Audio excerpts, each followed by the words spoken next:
সকাল থেকে আকাশের মুখ ভার, বেলা গড়াতে না গড়াতেই ঝমঝমিয়ে বৃষ্টি। এপ্রিলের দহনজ্বালা থেকে সাময়িক স্বস্তি।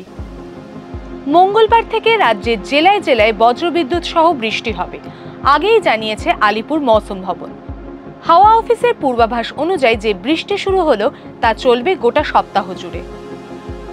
দুই মেদিনীপুর, ঝাড়গ্রাম এবং মুর্শিদাবাদের জন্য জারি করা হয়েছে কমলা সতর্কতা। এই জেলাগুলোয় হাওয়ার গতিবেগ থাকবে সর্বোচ্চ 7 কিলোমিটার প্রতি ঘন্টা।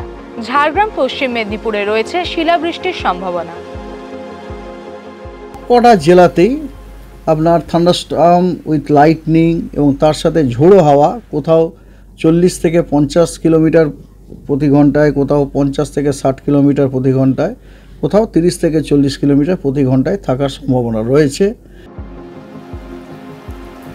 বুধবার মুর্শিদাবাদ, বীরভূম, পশ্চিম বর্ধমান, পুরুলিয়া, বাঁকুড়া, ঝাড়গ্রাম, দার্জিলিং, জলপাইগুড়িতে ঝোড়ো হাওয়ার সঙ্গে বৃষ্টিপাতের পূর্বাভাস। উত্তরবঙ্গের 5 জেলায় জারি হয়েছে হলুদ সতর্কতা। বৃহস্পতিবার উত্তরবঙ্গে কোনো সতর্কতা নেই, তবে দক্ষিণবঙ্গের সব জেলার জন্যই রয়েছে হলুদ সতর্কতা। ঝোড়ো হাওয়ার সঙ্গে বৃষ্টির পূর্বাভাস দিয়েছে মৌসুম ভবন। শুক্রবার বৃষ্টি হবে পশ্চিমের জেলাগুলোয়, বৃষ্টি চলবে কলকাতায়।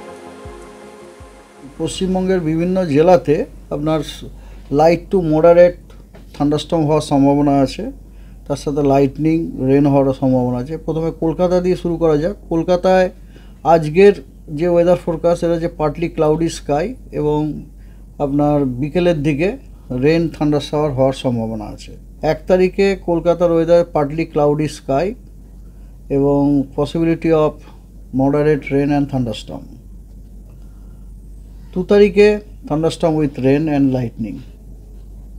3 তারিখেও তাই, thunderstorm with rain and lightning.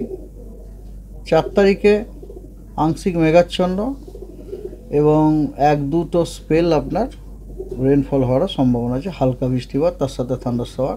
Maximum temperature মোটামুটি 32 থেকে 35 ডিগ্রির মধ্যেই থাকবে।